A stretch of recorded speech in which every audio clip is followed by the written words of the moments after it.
और आप से भी इस व्यासपीठ से कहते हैं, अगर शुगर ऊपर नीचे हो रही है, बहुत शुगर है, हाई पर जा रही है, लो पर जा रही है, उसको डॉक्टर भी कह रहे हैं कि इसका कंट्रोल करना, और इंजेक्शन ले रहे हो, दवाइयां ले रहे हो, रोज प्रतिदिन इंसुलिन लेना पड़ रहा है, तो मेरा निवेदन है एक बेलपत्र खाना प्रारंभ करो। और अगर बेलपत्र खाने से मुंह में छार छार हो जाए, छाले पड़ जाए, तो आप उसको शिव जी पे चढ़ी हुई बेलपत्र कुंदकेश्वर महादेव के नाम से लाओ, सुखाओ, पीसो और चुटकी भर प्रतिदिन खाना चालू करो। 4-5 दिन खाकर देखना और शुगर की जांच करवा कर देखना लेवल में आई कि नहीं आई। अभी तो हम मंदसौर में ही है, कहीं गए भी नहीं है, यही है। वो लेवल में आई कि ना आई। कोई साधारण नहीं कुंदकेश्वर महादेव का नाम, कोई साधारण नहीं शिव महापुराण की कथा जो आप इतने तपल भर से श्रवण कर रहे हो। इतना दूर दूर से आकर कहाँ गाड़ियां रोकना और कहाँ से पैदल चलकर यहाँ तक आना, उसके बाद भी धूप में खड़े रहना, बैठना, अपने आनंद के साथ कथा का रसतत्व ग्रहण करना बड़ा कठिन है साहब। दुनिया के लोग कहते हैं हम नवरात्रि में नंगे पैर चलते हैं, कोई कहता है हम व्रत रखते हैं, कोई कहता है हम ये करते हैं, कोई कहता है हम वो करते हैं। आप भी अपनी छाती ठोक कर कह सकते हो कि हम भी 3 घंटे तप करते हैं शिव महापुराण की कथा सुनने के लिए। हम भी जाते हैं यहाँ से बहुत दूर कथा सुनने के लिए, धूप में बैठते चलते और कथा का रसतत्व ग्रहण करते हैं। आप भी कह सकते हो।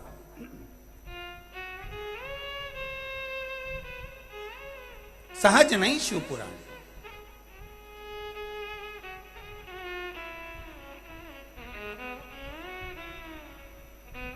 आप जो समर्पित कर रहे हो,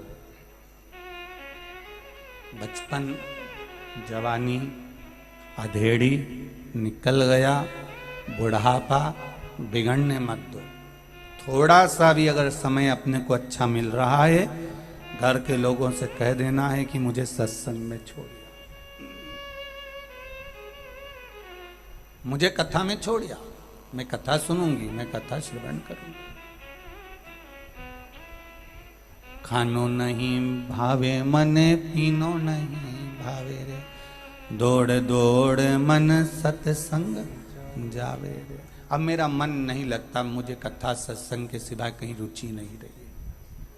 और मेरा विश्वास कहता है जितने लोग इस कथा में बैठे हैं, इसमें से कम 80% लोग ऐसे हैं जो जब तक कथा नहीं सुन लेते टीवी पर, तब तक इनकी बेचैनी समाप्त ही नहीं होती। ये मेरा विश्वास कहता है,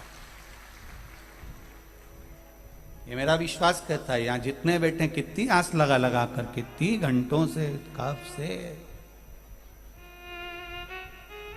कोई सहज नहीं है शिव कथा। शंकर भगवान के होना, शिव तत्व में डूबना कोई सरल नहीं। रहो परिवार में, कुटुंब में रहना जरूरी है, परिवार में रहना जरूरी है। कोई तुमसे कहे कि तुम संत बन जाओ, बिल्कुल मत बनना। कोई तुमसे कहे साधु बन जाओ, बिल्कुल मत बनना। कोई तुमसे कहे गुरुजी बन जाओ, बिल्कुल मत बनो। कोई तुमसे कहे कि तुम नर्मदा के घाट पे जाके बैठ जाओ, तुम तो बैठना ही मत ही, नहीं जाऊं मैं तो घर छोड़ के कहीं पे भी। कोई तुमसे कहे गंगा के घाट जाकर बैठ जाओ, कहना दादा तू ही बैठ जा, मैं तो नहीं जाऊं। कोई तुमसे कहे कि अपना घर छोड़कर वानप्रस्थ में चले जाओ, तो कहना मैं तो नहीं जाऊं, तू ही जा, मैं काहे को जाऊं। दुनिया का सबसे बड़ा आश्रम होता है गृहस्थ आश्रम।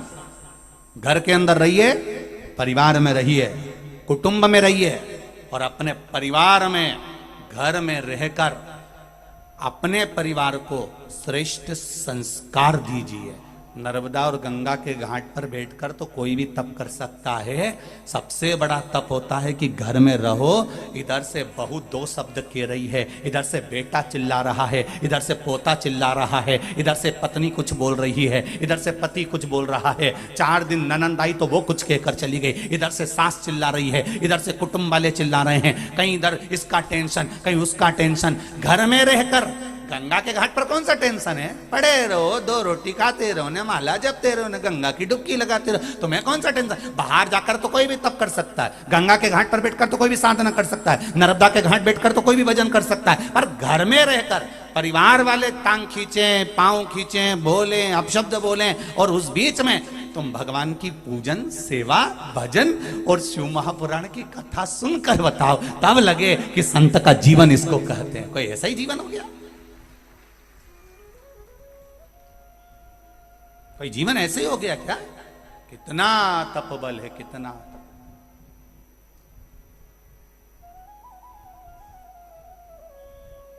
कितना तपबल, बहुत कठिन, बहुत कठिन।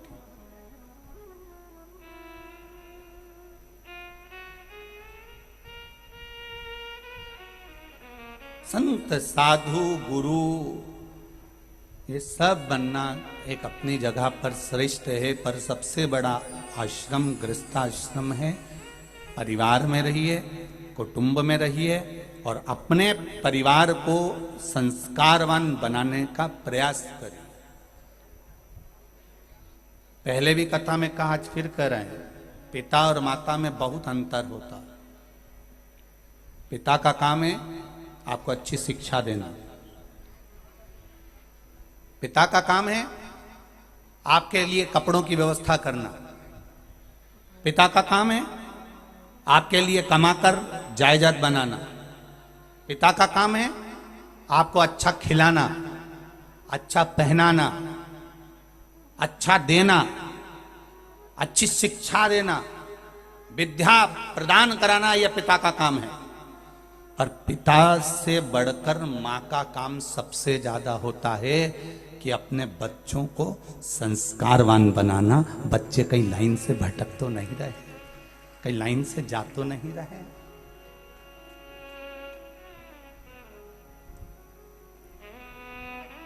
एक माँ बेटी के व्यवहार से पहचान जाती है कि बेटी किधर जा रही है।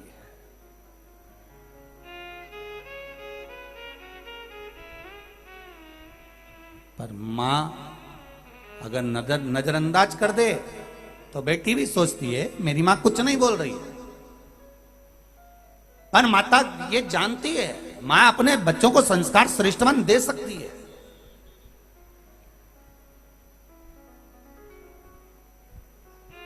वो समझा सकती है, वो कह सकती है।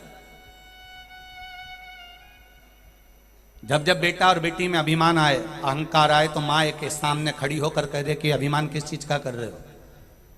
तुम्हारे पिता के पास में जायदाद है तो गाड़ी का अहंकार कर रहे हो?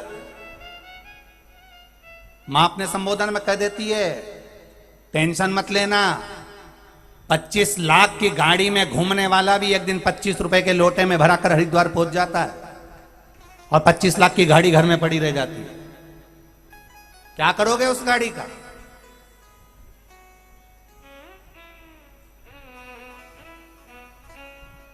धन दौलत संपदा से बच्चों को समझाओ। हम कई बार कहते हैं अपने बेटों को तुम पिंजरे का शेर मत बनाना, जंगल का शेर बनाना। पिंजरे का शेर बनाने का प्रयास मत करो बच्चों को, बड़ा कठिन है जंगल के शेर में और पिंजरे के शेर में। बच्चों को कह दिया अपने यहां पर इतना धन है, मेरे पास में बहुत प्रॉपर्टी है, एक प्लाट वहां पड़ा हुआ है, एक प्लाट वहां पड़ा हुआ है। अपने बच्चों को बता दिया यहां प्लाट, वहां प्लाट, यहां मकान, वहां दुकान, ये है धन है, बैंक में पैसा पड़ा है, इतना रुपया पड़ा है, उससे 5 लाख लेना है, उससे 2 लाख लेना है, उससे 4 लाख लेना है। ये अपने बेटों को क्यों बता रहे हो? अपने बच्चों को क्यों बता रहे हो?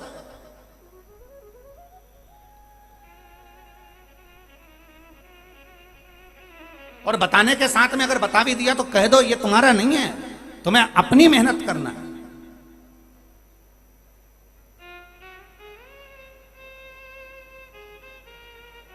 सर्कस में शेर आते थे, जब सर्कस में शेर आए तो गवर्नमेंट ने ध्यान दिया, और गवर्नमेंट ने ध्यान दिया तो वन विभाग वालों ने ध्यान देकर कहा कि ये सर्कस में शेर वेर नहीं आना चाहिए, पशु पक्षी बिल्कुल नहीं होना चाहिए, सारे शेर हटाओ।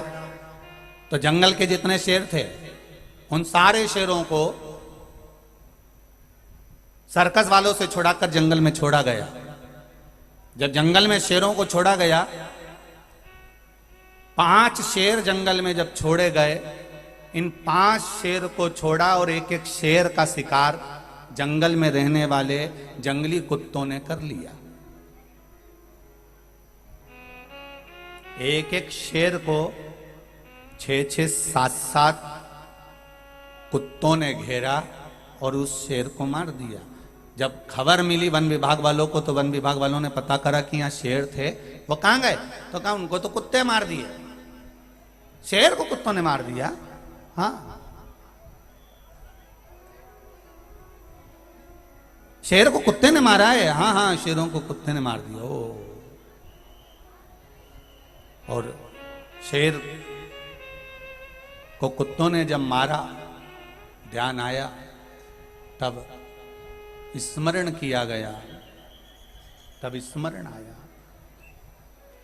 और शेर का शिकार कुत्ते कर गए, शेर का शिकार कुत्तों ने कर दिया, ये विचार करा गया, ये विचार में आया। और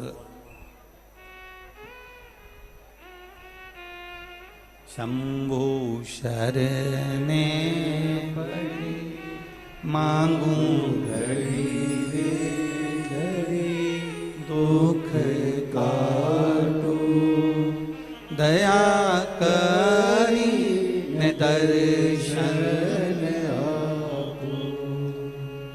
शंभु शरणे पड़ी मांगू घड़ी रे घड़ी, दुख काटो दया करी ने दर्शन आपो।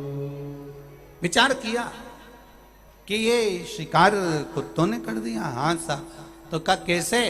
तो मालूम पड़ा कि जो शेर जंगल का था उसको पिंजरे में रख दिया गया था, और पिंजरे में रहते रहते उसको पिंजरे में खाने की आदत पड़ गई थी, पिंजरे में रहने की आदत पड़ गई थी, वो शिकार करना भूल गया।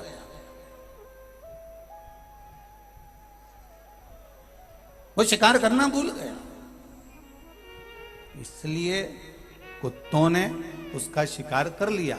शिव महापुराण की कथा कहती, हम अपने बच्चों को पिंजरे का शेर ना बनाएं। सब चीज उसको दिए जाओगे, सब चीज दिए जाओगे, तो जब वो बड़ा होगा और आप रहे ना रहे, उसके पास में प्रॉपर्टी, धन, दौलत सब कुछ होगा, और मालूम पड़े बहुत सारे कुत्ते मिलेंगे जो शेर का शिकार करना चाहेंगे। ऐसे बहुत मिलेंगे कि तुम्हारी प्रॉपर्टी को देखकर, तुम्हारी दौलत को देखकर, तुम्हारे वैभव को देखकर तुमसे दोस्ती कर लेंगे, और दोस्ती कर कर तुम्हारी प्रॉपर्टी को एक दिन शेयर मार्केट में या डब्बे में लगा देंगे और पूरा बर्बाद कर देंगे और तुम्हें नीचे लाकर छोड़ देंगे। तुम्हें नीचे लाकर छोड़ देंगे। अपने बच्चों को जंगल का शेर बनाना है,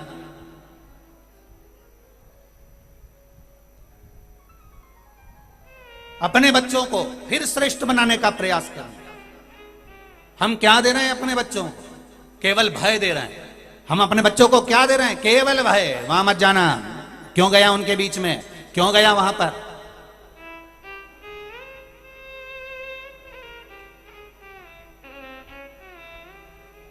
अपने बच्चों को यह समझाना है सनातन धर्म की बारी आए, और सनातन धर्म की जब बारी आए, और हिंदू धर्म की जब बारी आए, और राष्ट्र उत्थान की जब बारी आए, तब घर में मत बैठे रहना, घर से निकलकर बाहर खड़े होना और इस राष्ट्र उत्थान के लिए कुछ करने का प्रयास करना। ये हमारे बच्चों को हमें सीख देना पड़ेगा, कोई दूसरा नहीं देगा।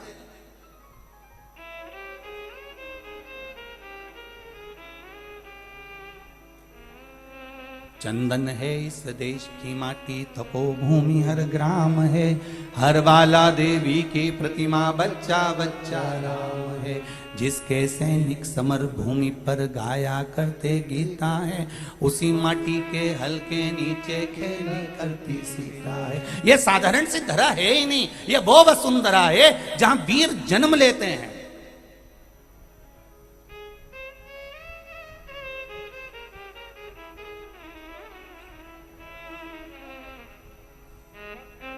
एक शब्द भेदी बाण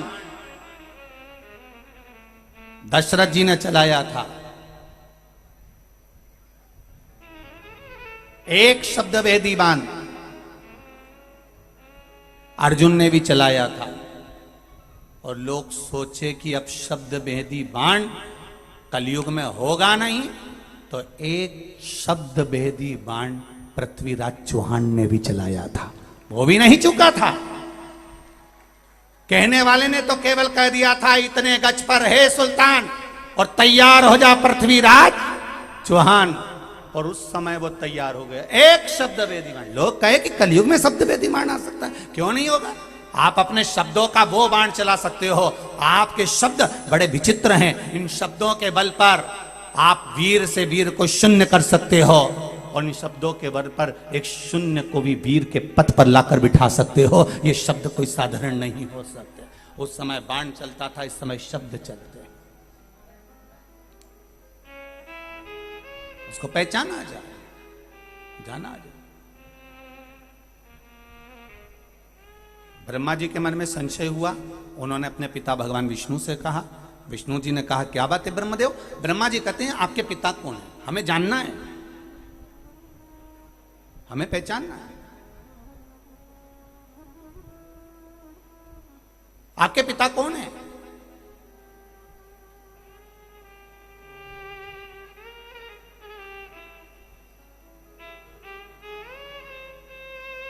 राम जी के पिताजी, भगवान कृष्ण के पिताजी, भगवान विष्णु के पिताजी, भगवान ब्रह्मा के पिताजी, भगवान दत्त के पिताजी, और जितने भी हैं, जितने भी हैं, उनके भी पिताजी का नाम हमारे ग्रंथों में, हमारी पुराणों में, हमारे शास्त्रों में है। केवल एक के पिता का नाम नहीं है, वो है देवाधिदेव महादेव के पिता का नाम। और तुम्हें कहीं मिल जाए कि महादेव के पिताजी कौन थे, तो हमको पत्र लिखकर जैसे इनने भेजा ऐसे तुम भेज देना कि महाराज हमने सुना है कि शंकर जी के पिताजी ये हैं, तो हम भी एक बात पढ़ लेंगे कि कौन से पुराण में मिला कि शिव जी के पिताजी ये थे। शिव के पिता कौन? स्वयं ब्रह्मा जी कह रहे हैं आपके पिता कौन है? भगवान विष्णु से पूछा, भगवान विष्णु ने कहा मेरे पिता महादेव।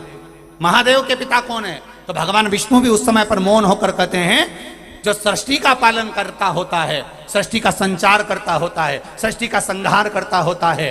ब्रह्मा जी आपको संचार की व्यवस्था दी है, विष्णु भगवान कहते हैं मुझे संचार की व्यवस्था दी है, शंकर भगवान को संहार की व्यवस्था दी है। पर यह मत सोचना कि शिव जी के पास केवल संहार है, शंकर भगवान के पास में संचार भी है, संहार भी है, सब कुछ मेरे देवाधिदेव महादेव के पास में है। अगर एक रोग भी तुम्हारे शरीर में आ गया, आपने अगर शंकर जी की भक्ति श्रेष्ठता में करी है, तो निश्चित है वो रोग भी आपका कुछ नहीं बिगाड़ सकता, उसको समाप्त होना पड़ेगा। अकाल मृत्यु वो मरे जो काम करे चंडाल का, काल उसका क्या बिगाड़े जो भक्त हो मां काल का। जो शिव का उपासक है वो सम्मुख में आकर खड़ा तो होए।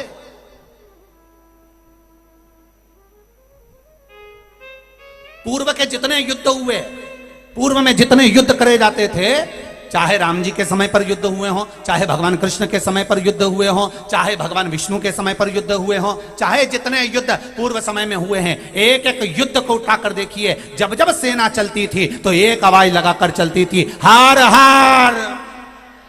केवल एक आवाज लगाकर चलती थी। क्यों? क्योंकि उस हर हर महादेव की गर्जना इतनी तेज होती थी, जब सारे सैनिक एक साथ हर हर महादेव कहते थे तो शिव महापुराण की कथा वर्णन करती है, स्कंद पुराण कहती है, जब हर हर महादेव कहा जाता था, ये हर हर महादेव शंकर भगवान ने माता गंगा को दिया है। जब गंगा तप कर कर कर थक गई, तब भगवान शिव ने कहा था गंगा चिंता मत कर, मेरा हर हर नाम तेरे नाम से जोड़ा जाएगा। तो हर हर महादेव से गंगा जी ने पूछा होता क्या है?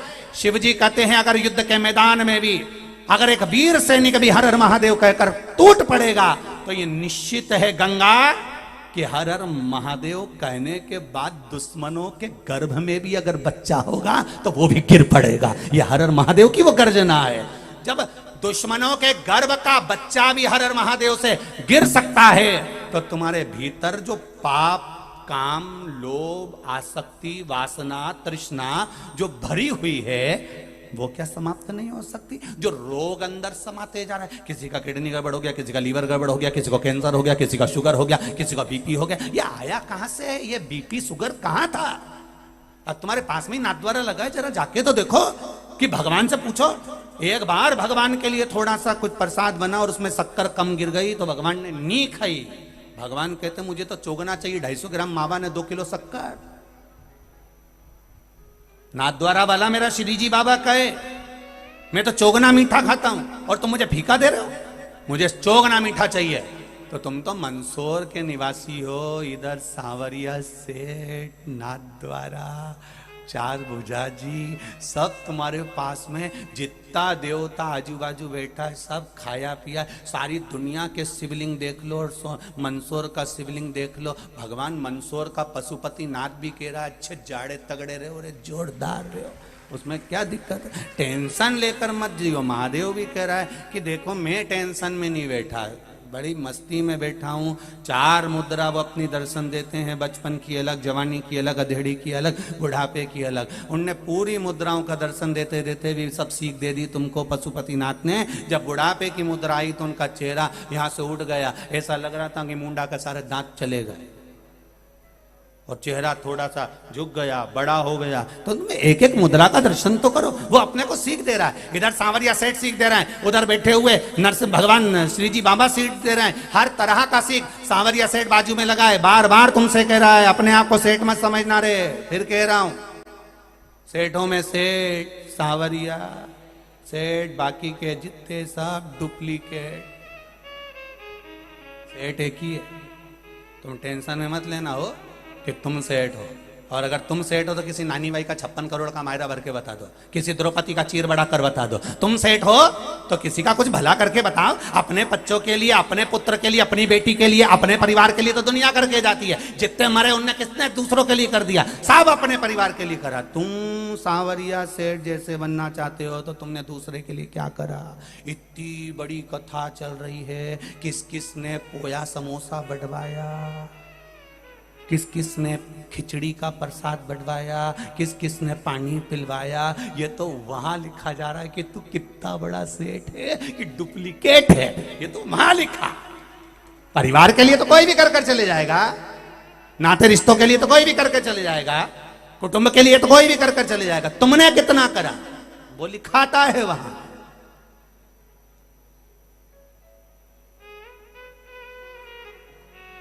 दो कदम चलना है तो भी विचार करना है।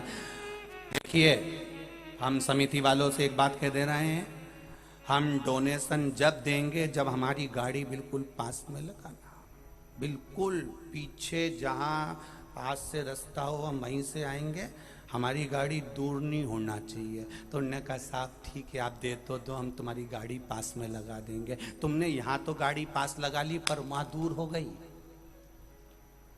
वहां दूर। ये भगवान से कहा अंत समय में प्रभु मैंने तो गाड़ी पास लगाई थी। भगवान बोले गाड़ी लगाने से क्या होता है, कथा में दिल कितना लगाया, कथा में दिल कितना लगाया। गाड़ी लगाने से कुछ नहीं होता, दिल लगाना पड़ता है, चित्त लगाना पड़ता है, वृत्ति लगाना पड़ती है, मन लगाना पड़ता है। आ तो गए, बहुत लोग आए, ढेर पड़े वहां तक, पीछे तक तुम अंदाजा लगा कर देखो कि जो टेंट लगाया था वो भी भरा पड़ा, उसके पीछे गाड़ियां खड़ी हैं, टैंकर खड़े, और जो फायर ब्रिगेड खड़ी है, एम्बुलेंस खड़ी है, उस पर लोग चढ़ चढ़ के बैठे। उसमें क्या दिक्कत है, आने का तो दुनिया आ जाती है, पर दिल कितना लगाया रे। इसीलिए तो भगवान भी पूछेगा तेरा क्या होगा रे कालिया, होगा क्या, मन कितना लगाया, चित्त कितना लगाया, वृत्ति कितनी लगाई। बैठे थे भगवान, हम तो कथा में जाके बैठे थे। भगवान बोले तुम कथा में बैठे थे तो मैं बैकुंठ में बैठा था, तो तुम हमारे लिए नहीं आओगे। भगवान के दिल लगाने वाली बात है। अगर दिल लग जाता है तो एक छोरा छोरी के मोबाइल का भी खर्चा उठा लेता है, दिल लगाने वाली बात है। एक छोरी और छोरे का दिल लग जाए ना तो छोरी बस इतना कह दे मेरे पास बैलेंस नहीं था इसलिए मैंने मैसेज नहीं करा, मुझसे तो बोल अभी डलाऊं, 500 का एक ही बाहर में डला दिया ले। और फिर बोली मारा तो मोबाइल खो गया। अरे तुम्हारे साथ चल, ने उन्हें भुड़ भुड़ करी, खुद के पास में तो 15,000 का उसे दिलाया 30,000 का। जरा सा दिल लगा और तुम्हारा खर्चा पूरा वो छोरा उठाया। तो जरा सा दिल मेरे महादेव से लगा लो, तुम्हारी जिंदगी का खर्चा भी वही उठाए। लगाओ तो, दिल नहीं लगा पा।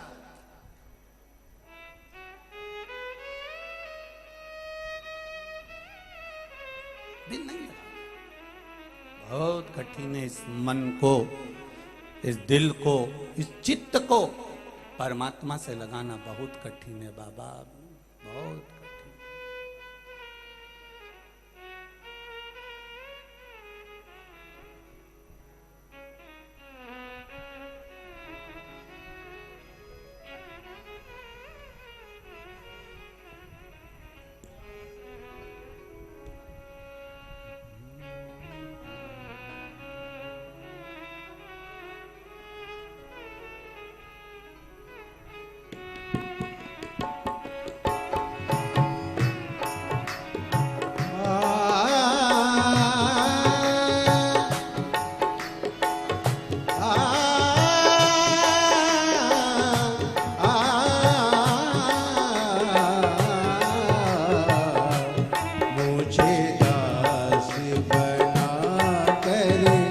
रख लेना भोलेनाथ तू अपने चरणों में, मुझे दास बना कर रख लेना भोलेनाथ तू अपने चरणों में।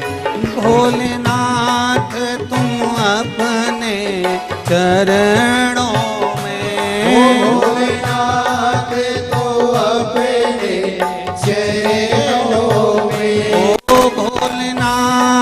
तुम अपने चरणों में, भोलेनाथ तू अपने चरणों में, ओ भोलेनाथ तुम अपने चरणों में, भोलेनाथ तू अपने चरणों में।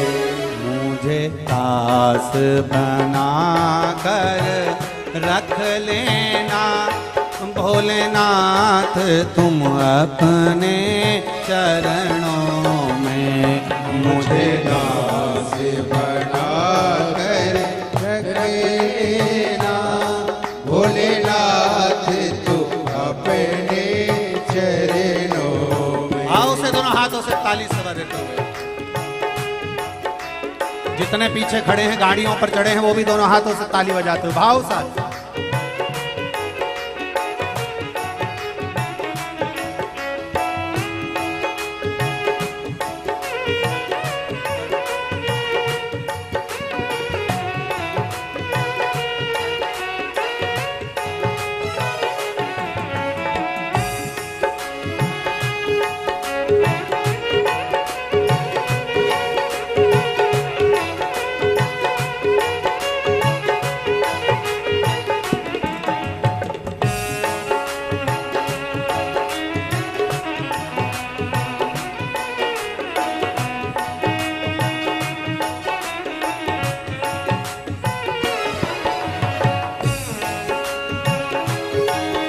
हरि बोल।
लेना भोलेनाथ तू अपने चरणों में मुझे दास बना कर रख लेना भोलेनाथ तू अपने चरणों में।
जब अधम से अधम को तारा है जब अधम से अधम को तारा है जब अधम से अधम को तारा है जब अधम से अधम को तारा है उसमें नाम हमारा है उसमें भी नाम हमारा है उसमें भी नाम हमारा है उसमें भी नाम हमारा है उसमें भी नाम हमारा है मुझे भार समझ कर रख लेना भोलेनाथ तू अपने चरणों में मुझे भार समझ कर रख लेना भोलेनाथ तू अपने चरणों में मुझे दास बना कर रख लेना भोलेनाथ तू अपने चरणों में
तुम अपने चरणों हे में। शंभुनाथ तू अपने चरणों में मुझे दास बना कर रख लेना भोलेनाथ तुम अपने चरणों में।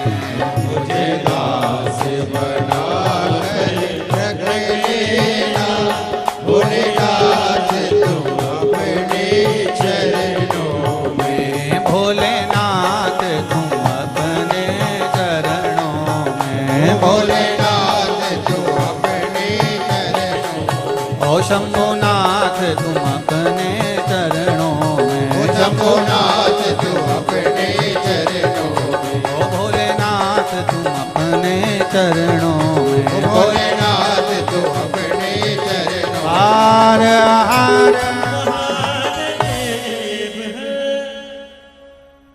शिव महापुराण के मूल मंत्र का स्मरण सभी लोग अपनी जगह पर बैठकर बाबा देवाधिदेव महादेव से निवेदन करते हुए हमारे जीवन के सारे कष्ट, सारे दुख, सारे रोग, सारी बीमारी बाबा पशुपतिनाथ बाबा, हे मेरे भोलेनाथ, हे त्रिकालदर्शी, कैलाशी, अविनाशी, हे शिव, कृपा कर कर मेरे जीवन के सारे दुखों को समाप्त करें और निर्मल भक्ति आपके चरणों की प्रदान करें। सब भावों से बोलेंगे श्री शिवाय नमस्तुभ्यं।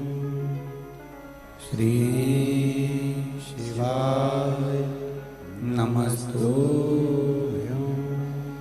श्री शिवाय नमस्तुभ्यं।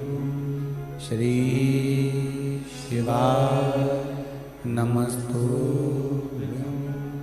श्री शिवाय नमस्तुभ्यं।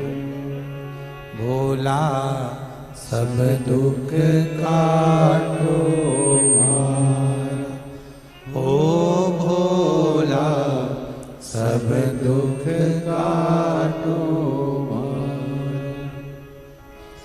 शिव शंकर जपूं तेरी माला, भोले बाबा जपूं तेरी माला, भोला सब दुख काटो मारा, ओ भोला सब दुख काटो मारा। बाबा से निवेदन करते ब्रह्मा जी भगवान विष्णु से पूछ रहे हैं तुम्हारे पिता कौन? भगवान विष्णु ने कहा मेरे पिता शिव हैं। शिव का दर्शन मुझे करना है। ब्रह्मा और विष्णु ने मिलकर एक खंभ को, एक पर्वत को घुमाना प्रारंभ करा। पर्वत घूमते घूमते लिंगायत आकृति में उत्पन्न हो गया, प्रकट हो गया। एक अग्नि का खंभ प्रकट हुआ, एक लिंग जैसा स्वरूप प्रकट हुआ।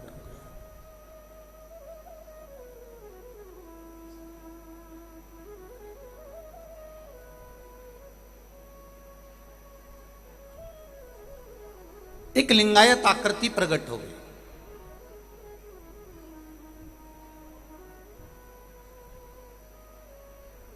लिंग का मतलब होता है प्रतिबिंब।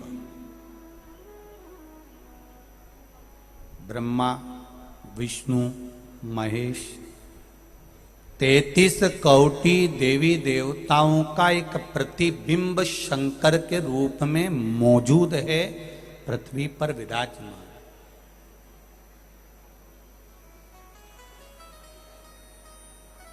पृथ्वी पर विराजमान है आपका एक शिव के रूप में 33 कोटि देवताओं का प्रतिबिंब। पूरे विश्व की भूमि को, पूरे विश्व की भूमि को कहीं से भी खोद कर देख लेना, कोई देवी देवता मिले ना मिले, पर यह विश्वास है कि मेरा शंकर भगवान का शिवलिंग तो इस पृथ्वी के नीचे मिलता ही है, मिलेगा ही।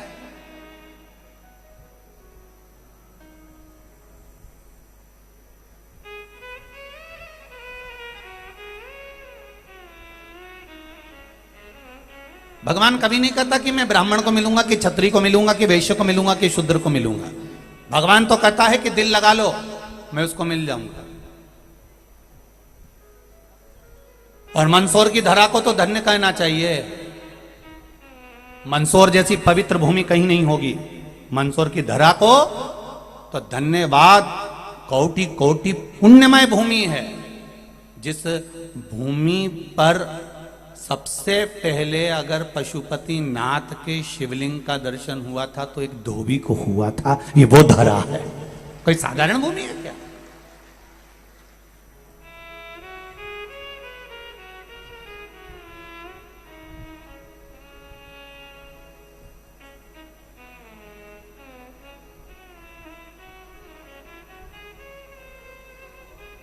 कोई जात, कोई समाज कभी कमजोर नहीं होती। ये हमारी दृष्टि का भेद है कि हम उसको कमजोर समझते हैं, हमारी दृष्टि का भेद है कि हम उसको नीचा समझते हैं। भगवान शंकर की दृष्टि में कोई कमजोर नहीं। सबसे पहले देवादिदेव महादेव पशुपति नाथ का दर्शन एक धोबी को हुआ और धोबी ने देखा कि यहां पर कुछ प्रतिबिंब है, ऐसा लग रहा है कि ये मूर्ति जैसा। बेचारा वो सहज सरल, उसको क्या मालूम, वो तो अपनी मस्ती में कपड़ा धोता, अपना काम करता, उसको कोई मतलब नहीं।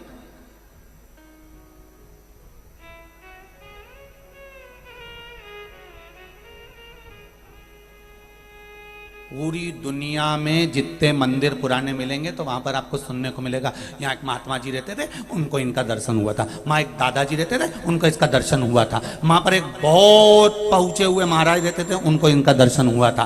पर तुम छाती ठोक कर कह सकते हो मंदसौर वालों कि मंदसौर भूमि पर देवादिदेव महादेव ने सबसे पहला दर्शन एक धोबी को दिया था। भगवान देवादिदेव महादेव भी चाहते थे कि सात जात जुड़ जाए मुझसे। भगवान देवादिदेव महादेव कभी शिव जी के पास, सारे देवताओं के पास और महादेव के पास में अंतर क्या है? महादेव से पूछा, राम जी की शादी हुई, सारे देवता आए। भगवान कृष्ण की शादी हुई, सारे देवता आए। सारे देवों का विवाह हुआ, भगवान विष्णु की शादी हुई, सारे देवता आए। भगवान शंकर की शादी में देवता आए, पर शंकर भगवान से रहा नहीं गया। शिव जी ने कहा मैं तुम्हारे साथ जाके शादी नहीं कर सकता, मेरे को तो मेरे अपने वाले दिखेंगे तो आनंद है। आप लोगों जैसा नहीं है मेरा महादेव। आप लोग तो सोचते हो हमारा 4 दोस्त आ गया, हमसे हमारा बिजनेस पार्टनर आ गया, हमारी जिससे अच्छी बन रही वो आ गया, परिवार वाला भले चूल्हा में चले जाए, हमें कोई मतलब नहीं परिवार वालों से। बहन से भी मतलब नहीं, ना भाई से मतलब नहीं, ना कुटुंब से मतलब नहीं, ना रिश्तेदार से मतलब नहीं, सगे भाई से भी मतलब नहीं, जाए चूल्हा में जाए। पर हमारा बिजनेस पार्टनर आ गया ना, बस, हमारा व्यापारी आ गया ना, बस, उतने में तुम खुश हो गए। जब तुम अपने परिवार के नहीं हो सके तो बिजनेस पार्टनर के कितने हो जाओगे रे? व्यापारियों के कितने हो जाओगे रे? पहले तुम अपने परिवार के तो हो। अपने घर में पत्नी रहती है, माता रहती है, पिता रहते हैं, कुटुंब रहता है, भाई बंधु सखा रहते हैं। नहीं, उन्होंने हमारा 50,000 रुपए खा लिया, उन्होंने हमारा 25,000 रुपए खा लिया। अरे एक बार मन में विचार कर, भाई 50,000 खा गया, 25,000 खा गया, 1 लाख खा गया, 2 लाख खा गया। ये सोच, अगर 50,000, 1 लाख, 2 लाख कहीं व्यापार में लगाया होता और वहां घाटा लग गया होता तो तू उसका प्राण खाता? रोज फोन लगाता कि मेरे पैसे वापिस कर, और लगा के देख, छाती पे चढ़कर बोल दे नहीं दूंगा, जा कर ले जो बन जा। क्या कर लोगे? तेरा चेक लगा दूंगा, लगा दे जा, वो भी नहीं डरे। और सगे भाई ने 50,000 खा लिए तो इतना बड़ा भगोने जैसा मुंह लेके घूम रिया, और वो की घरवाली और उस्ताद, खा के बैठे हो, खा के बैठे हो, खा के बैठे हो। अरे ये सोचो कि दूसरा खाता अपने ने खाया है तो क्या दुख है, खा ले, कितना खाएगा। पर नहीं, दूसरा घर का नहीं खाना चाहिए। नहीं, दिक्कत तो यही आड़ी पड़ी है।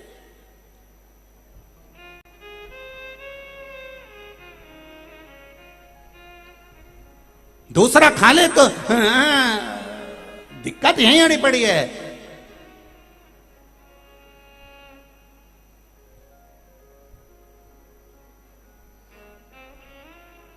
ये नीची जात का है,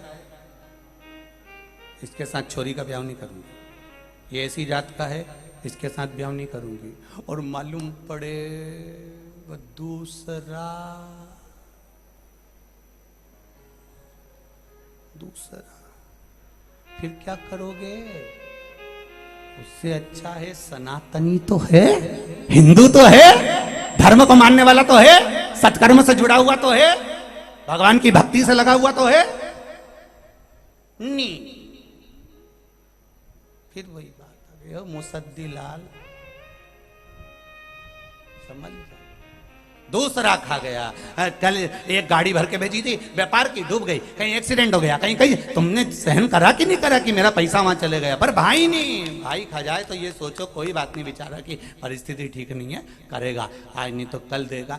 भाई है अपना, बहू है अपनी, कुटुंब है अपना, बहन है अपना, नाते हैं अपना, रिश्ते हैं। ये पुराने समय के कोई संबंध होंगे जो नोच नोच के ले रहे हैं, उसमें कोई दिक्कत वाली बात नहीं है। पुराना समय, एक सेठ जी सबको उधार पैसा देते थे, उधार देते थे और कहते थे या जन्म में दोगे कि वाह जन्म में दोगे। जो समझदार होता था इस जन्म में दे देता था, जो खाने की नियत रखता था तो कहता अगले जन्म में देंगे। उन सेठ जी के यहाँ बहुत सारी भैंस थी, भैंसों ने आपस में बात करा कि क्यों री अपन सेठ जी के इतना दूध क्यों दे रहे हैं? तो क्या सेठ जी बड़ा चतुर है, पूछता है ब्याज देने से, पैसा देने से पहले कि यह जन्म में दोगे कि वो जन्म में दोगे। जो इस जन्म में चुका देता है वो भैंस नहीं बनता, जो अगले जन्म की के देता है तो भैंस बन के सेठ जी के आ जाता है और सेठ जी उसका दूध निचोड़ निचोड़ के बेचता रहता है।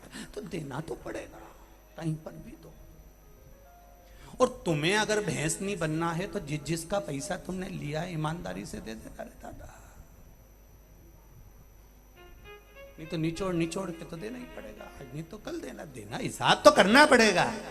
फिर वही वाली बात आ गई, मत बुरे कर्म कर बंदे वरना पछताएगा, भगवान की आंखों से तू बच नहीं पाएगा, तू बच नहीं पाएगा। अरे ओ अज्ञानी मत करना, तेरे कर्म का फल भी तो ही पाएगा, जैसा किया तूने तेरे आगे आएगा। मत बुरे कर्म कर बंदे वरना पछताएगा, भगवान की आंखों से तू बच नहीं पाएगा, तू बच नहीं पाएगा। कर्म अच्छा करना कोई बात नहीं, थोड़ा धीर तो बांधो, होगा सब होगा। उसने खा लिया तो तुम्हारी बीपी शुगर ऊंची नीची क्यों हो रही है? मत करो, शरीर बड़ी मुश्किल से मिला है। यह मानव का शरीर बड़ी मुश्किल से 21,600 श्वास प्रतिदिन मेरे मालिक ने दी है, प्रतिदिन। तिजोरी भर रहे हो और अपनी तिजोरी खाली कर रहे हो। घर की तिजोरी तो भरा रही है, पर ये तिजोरी को भी तो देखो कि कितनी खाली हो गई। बचपन निकल गया, जवानी निकल गई, रोज 21,600 रोज निकल रही है। कमाने कमाने में घर की तिजोरी तो भरा गई दादा, पर ये तिजोरी खाली हो गई। मुंडा का सारा सोफा सेट निकल गया, सारा सोफा सेट। खिड़कियां खराब हो गई, बक्सों के पास बैठना पड़ रहा है। कई बोल रहा महाराज इतनी खिड़कियां बेकार हो गई कि यहीं का नहीं दिख रहा। सोफा सेट चले गया, सागौन की लकड़ी का, डॉक्टर के पास गया, साजड़ की लकड़ी का प्लाईवुड का लगवाया। ऐसा प्लाईवुड का कि रोज निकाल के फ्रिज में रखना पड़ता, कटोरी में रोज प्रतिदिन। खाओ जब बत्ती सी याद आती है, पढ़ो जब चश्मा याद आता है, और मरो तब राम याद आता है। दंड है। खाने बैठे तब याद आया, फ्रिज में से बत्ती सी निकालना, हमारा मुंडा में बत्ती सी नहीं, फिर खाने के टाइम पे चना खाया, बत्ती सी धोई, वापिस फ्रिज में। वो पढ़ने चश्मा याद आया, छोरी हरियो डिग्री है, छोरी देख हमारा चश्मा कहाँ पड़ा, जा तो जरा चश्मा लेके आ बेटा, नानी चश्मा लाना हमारा। और चश्मा लाई, पढ़ते समय चश्मा याद आया, खाते समय बत्ती सी याद आई, और मरते समय शंकर और राम याद आया। घर के लोग कह रहे दादाजी निपटवे वाला हो न, राम राम बोलो। दादाजी बोले कई बोलूं, हरी बत्ती सी लाई दे, फ्रिज में धरी। फिर कहीं की छोरी आई, उन्हें क्या दादाजी अब तुम्हारा शरीर कहीं काम नहीं आई दिया, ठंडा पड़ी दिया हो। दादाजी बोले तेल दी नहीं बरुआ, चिंता मत करो। फिर तीसरी आई, उन्हें कहा नीचे गोबर से लीप दो, दादाजी के सुलाना पड़ेगा। दादाजी के नीचे सुलाया, थोड़ी देर बाद दादाजी बोले रे पानी पता सा लिया, वापिस बैठ गया। फिर वापिस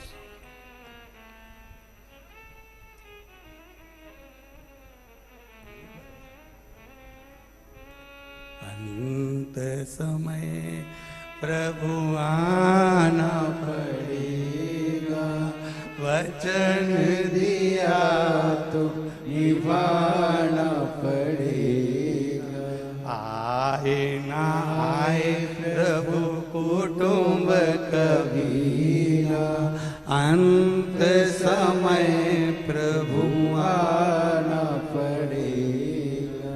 भगवान की भक्ति अविरल भक्ति है, अविरल भक्ति। ब्रह्मा जी कह रहे तुम्हारे पिता कौन? मेरे पिता शिव लिंगायत आकृति में प्रकट हो गए। ब्रह्मा जी ने कहा इनका चरण कहाँ, शीश कहाँ? भगवान विष्णु चरण ढूंढने जा रहे हैं। भगवान ब्रह्मा शीश ढूंढने जा रहे हैं। भगवान विष्णु ने आकर कह दिया कि मुझे चरण नहीं मिला। सत्य एक बार बोलना पड़ता है और वो भगवान विष्णु ने कह दिया। इसलिए स्कंद पुराण से सत्यनारायण भगवान की कथा निकली है।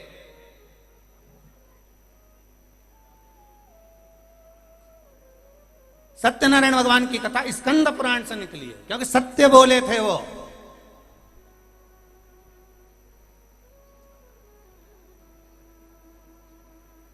अब आज का जमाना में तो सब झूठा नंबर 1 का। बैठे दुकान पे, व्यापारी का फोन आ गया, कहाँ हो सेठ जी? घर पे। कहाँ बैठा था? दुकान पे। झूठ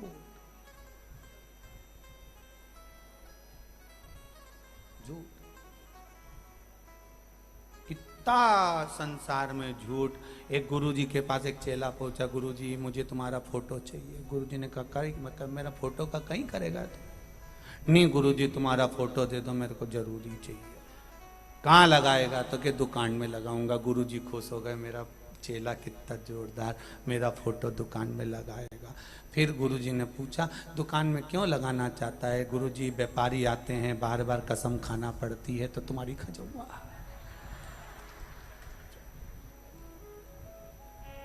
गुरुजी बोले आग लगा, मारी कसम। एक फोटो मत देना इसको, एक फोटो न देना। गुरुजी ने कह दिया उस दिन से हमारी सेल्फी कोई नहीं लेगा, कोई फोटो नहीं। अब कसम खाए झूठी तो कई मतलब का जीवन, क्या मतलब?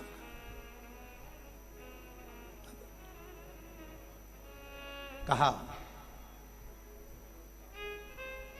भगवान विष्णु ने सत्य कह दिया। और सत्यनारायण व्रत कथा है ही है।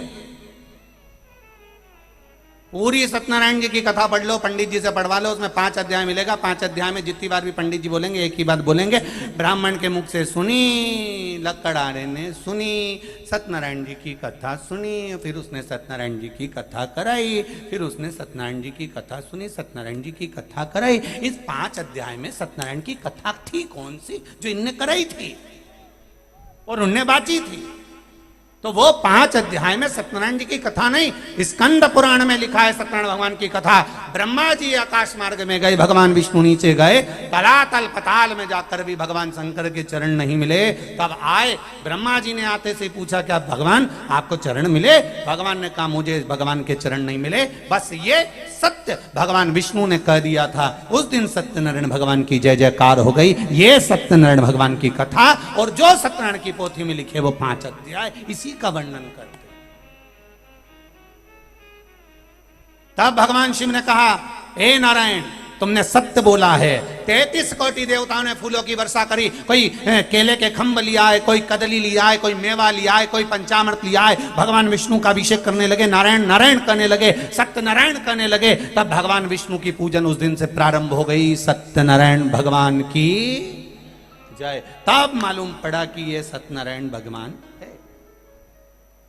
नहीं तो इतना दिन से तो मालूम ही नहीं था। अपन तो पंडित जी बोलता था कि 5 अध्याय में उनने सत्यनारायण की कथा कराई, तो अपने मालूम तो पड़े कि थी कौन सी।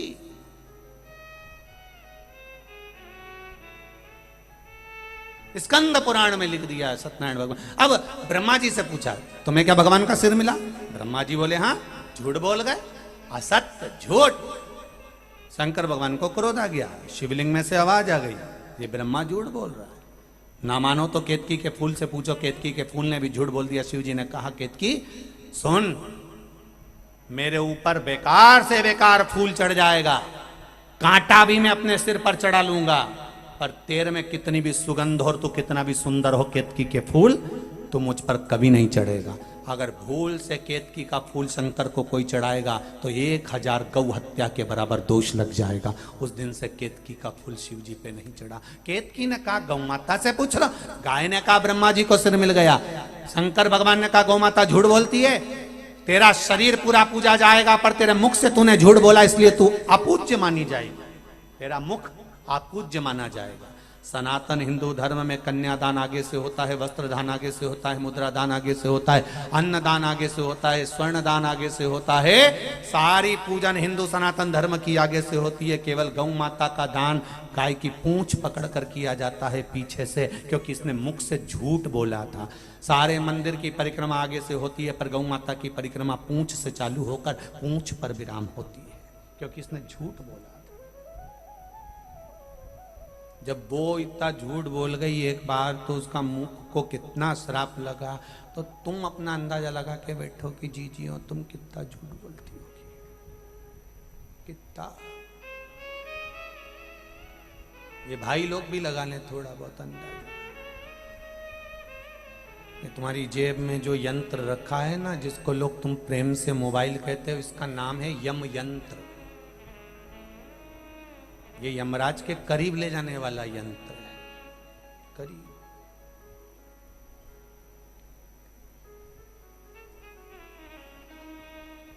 देवताओं को भी टेंशन हो गया था, इतनी कथा भागवत हो रही है तो सबकी सब मर मर के बैकुंठ आ रहे हैं, नरक कैसे जाएंगे ये। तो भगवान ने कहा चिंता मत करो, नीचे पृथ्वी पर एक व्यक्ति की बुद्धि बिगाड़ दी है, उसने एक यंत्र बना लिया है, वो दिन भर उस पर 24 घंटे झूठ बोलेगा।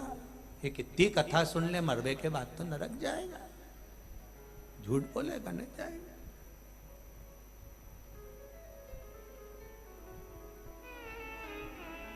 कितनी समझदारी रखी।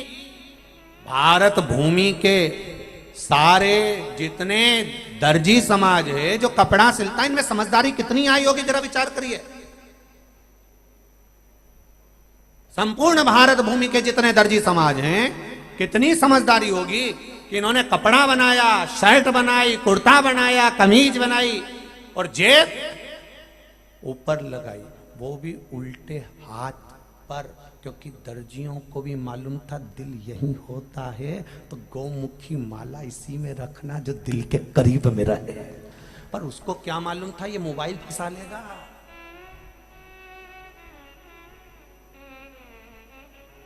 दर्जियों ने जेब तो सही लगाई दिल के पास लेफ्ट में, पर उसको मालूम था, उसने तो इसलिए लगाई कि गौमुखी माला कहीं नहीं रखे, तो इस माला को अपनी जेब में रख लेना तो दिल के पास रहेगी। उसको क्या मालूम था कि मोबाइल को दिल के पास रखेगा ना, माला तो जेब में पटक लेगा, नहीं घर में पटकी रहेगी, गौमुखी में टंगी रहेगी खील पर, खूटी पर। उसको क्या मालूम था। उसने जेब इसलिए लगाई कि इस माला को, भगवान की बेलपत्र को, इस प्रसाद को अपनी इस जेब में रखना, दिल के पास, अपने इस हृदय के पास। जब प्रसाद दिल के पास होगा, माला दिल के पास होगी, तो फिर चिंता मत करना, अंत समय में वो परमात्मा मिल ही जाएगा, ये निश्चित है। पर क्या पता कौन ने अकल दे दी इनके कि मोबाइल यहाँ रखो। अच्छा, मोबाइल वाले भी कहते हैं मोबाइल यहाँ मत रखो, वाइब्रेट करता है, वाइब्रेट करते अटैक मटैक आ जाए तो मत कहना दादा। इनके डराया भी सही बेचारा मोबाइल वालों ने कि ऊपर क्यों डरे, पर नहीं सुधरे कहीं कहीं का। तो इतना चतुर, इन्हें तो डोरी मोरी बांध के नहीं लटकाई लिया, ले करे करे तो वाइब्रेट करे। और एक दिन फिर पत्नी से बोला महाराज छाती में दर्द हो ही रहा है। पत्नी ले गई वहां हॉस्पिटल और डॉक्टर ने कहा अब समय आ गया है। तो इन्हें करा क्या, कुछ ना खाते थे ना पीते, कहीं नहीं, मोबाइल ऊपर रखते थे। सबको दिल से लगाया, पर भगवान को दिल से नहीं लगा सका। अगर एक बार मेरे महादेव को दिल से लगा लेता तो संसार अपने आप तेरा हो जाता। तुझे किसी को लगाना नहीं पड़ेगा, महादेव नहीं लगता है। श्राप दे दिया, गौ माता को भी तेरा मुख अपूज्य होगा। केतकी के पुष्प को भी श्राप दिया। ब्रह्मा जी फिर झूठ बोले तो शंकर भगवान ने अपने पैर के नख को तोड़कर काल भैरव प्रकट करा। काल भैरव ने नख तोड़कर ब्रह्मा जी के सिर को काट दिया। ब्रह्मा जी का सिर कटा, लुढ़कता लुढ़कता गया तो ब्रह्मा जी के रक्त से कर्मनाशा नदी प्रकट हो गई। भारत की भूमि पर उत्तर प्रदेश में ये कर्मनाशा नदी आज भी है, जिस पर यूपी गवर्नमेंट ने बड़े बड़े होर्डिंग लगा कर रखे हैं कि इसमें हाथ ना धोएं, इसमें पांव ना धोएं, इसका स्पर्श ना करें। ये कर्मनाशा है। कर्मनाशा नदी ब्रह्मा जी के रक्त से प्रकट हुई है। ये कर्मनाशा है। अगर इसका स्पर्श भी हो जाएगा, इस पानी को अगर शरीर से लग जाएगा तो तुम्हारे 7 पीढ़ी में जो कर्म किया होगा, जो श्रेष्ठ कर्म किया होगा, वो सब नष्ट हो जाएगा। इसलिए बहुत विद्वान जो होते हैं वो कर्मनाशा के जल का छींटा भी नहीं लगने देते। भगवान विष्णु ने कहा ये शीश कटा है ब्रह्मा जी का, इसका क्या करें प्रभु, आप क्षमा कर दो। शंकर तो कर्पूर गौरम करुणावतारम है, शिव तो सहज है, बिल्कुल सरल। सारे देवताओं में केवल एक देव ही है, महादेव, जो इतने सरल हैं, जिनको वीआईपी चीज कुछ भी नहीं चाहिए। आप देखना अंदाजा लगा के लिए, इनको ना पीताम्बर, ना सोना, ना चांदी, ना हीरा, ना पन्ना, इनके तो एक बेलपत्र ले ही जाओ, चढ़ा दो। वो भी नहीं हो, मंदिर की उठा लो, धो लो, चढ़ा दो, पानी चढ़ा दो, धतूरा चढ़ा दो। ये भी नहीं हो तो 3 बार ताली बजाओ। ये भी नहीं हो तो मुंडा से बम बम बोले बोल दो। ये भी नहीं हो तो जाता जाता शिखर का दर्शन कर लो। ये भी नहीं हो तो जहां शंकर का मंदिर है उसके सामने से निकल कर जाओ और शिव को थोड़ी सी स्माइल करते चले जाओ, तो भी जगत का कल्याण निश्चित है। इतना सरल और क्या चाहिए बताओ।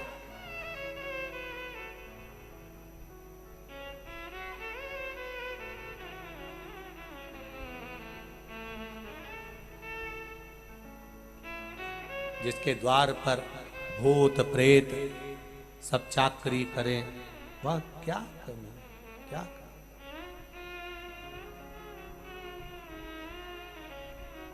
वह क्या कमी होगी। सब कुछ भरा पड़ा है, सब कुछ।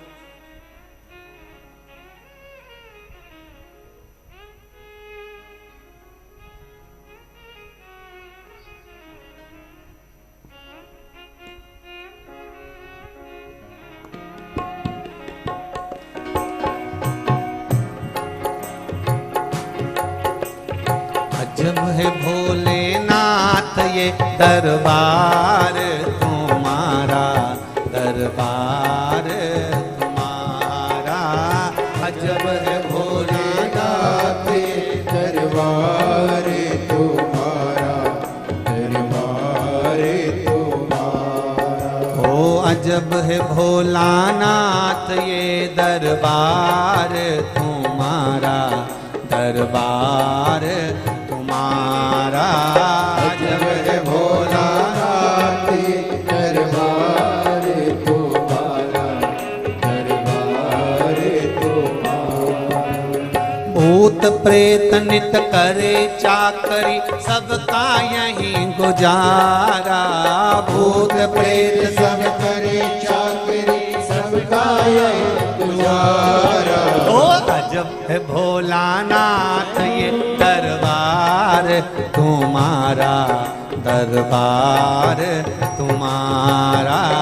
अजब है भोलानाथ दरबार तुम्हारा, भाव से, आनंद से। दरबार तुम्हारा। ओ भूत प्रेत सब करे चाकरी, सबका यहीं ठिकाना। भूत प्रेत सब करे चाकरी, सबका यहीं ठिकाना। ओ अजब है भोलानाथ ये दरबार तुम्हारा, दरबार तुम्हारा।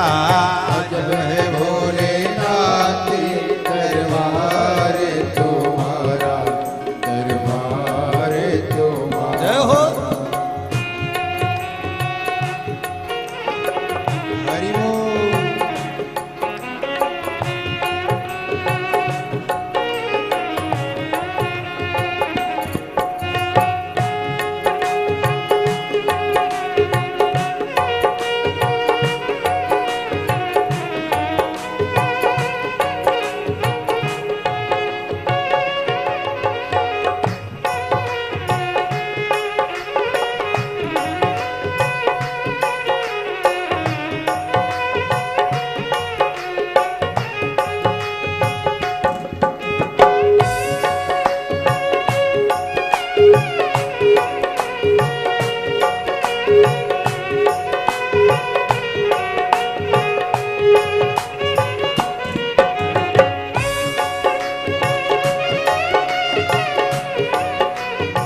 कर राखे।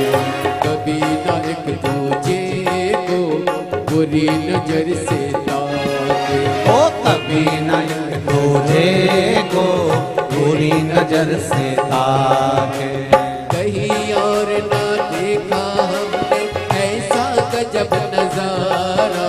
ओ कहीं और ना देखा हमने ऐसा गजब नजारा।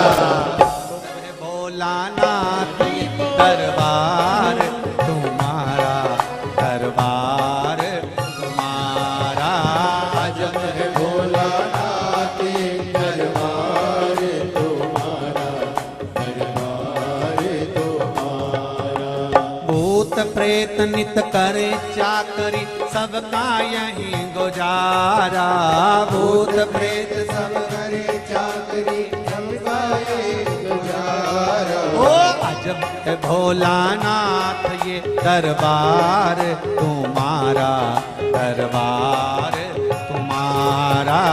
अजब है भोलानाथ ये दरबार तुम्हारा, दरबार तुम्हारा। जय हो।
गणपति राखे चूहा कभी सर्प नहीं छुआ।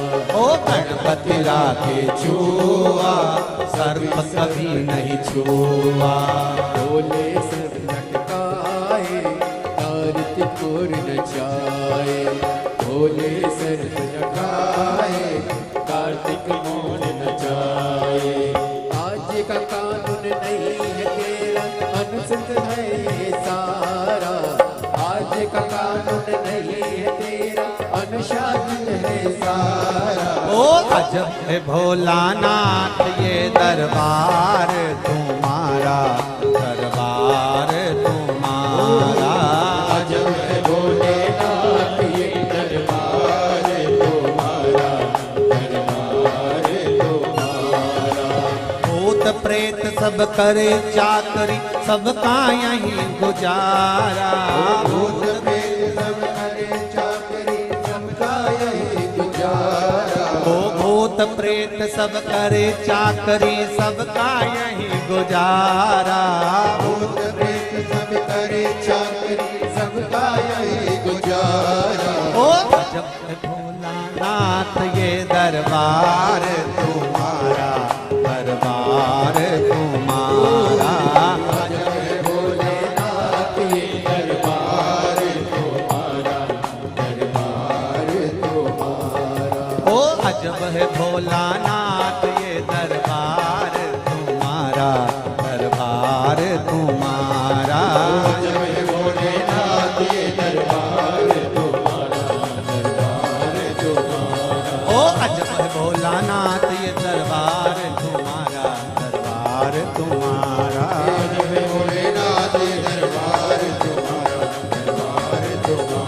ओ भोले शंभो भोलेनाथ, शंभो भोलेनाथ, भोले शंभो भोलेनाथ, भोले शंभो भोलेनाथ, ओ भोले शंभो भोलेनाथ, भोले शंभो भोलेनाथ, ओ भोले शंभो भोलेनाथ, भोले शंभो भोलेनाथ, ओ भोले शंभो भोलेनाथ, भोले शंभो भोलेनाथ, ओ भोले शंभो भोलेनाथ, भोले शंभो भोलेनाथ, भोले शंभो भोलेनाथ, भोले शंभो भोलेनाथ, भोले शंभो भोलेनाथ, भोले शंभो भोलेनाथ, भोले शंभो भोलेनाथ, भोले शंभो भोलेनाथ, ओ भोले शंभो भोलेनाथ, भोले शंभो भोलेनाथ, भोले शंभो भोलेनाथ, भोले शंभो भोलेनाथ, भोले शंभो भोलेनाथ, भोले शंभो भोलेनाथ, भोले शंभो भोलेनाथ, भोले शंभो भोलेनाथ, ओ भोले शंभो भोलेनाथ, भोले शंभो भोलेनाथ, ओ भोले शंभो भोलेनाथ, भोले शंभो भोलेनाथ, भोले शंभो भोलेनाथ, भोले शंभो भोलेनाथ, भोले शंभो भोलेनाथ, भोले शंभो भोलेनाथ।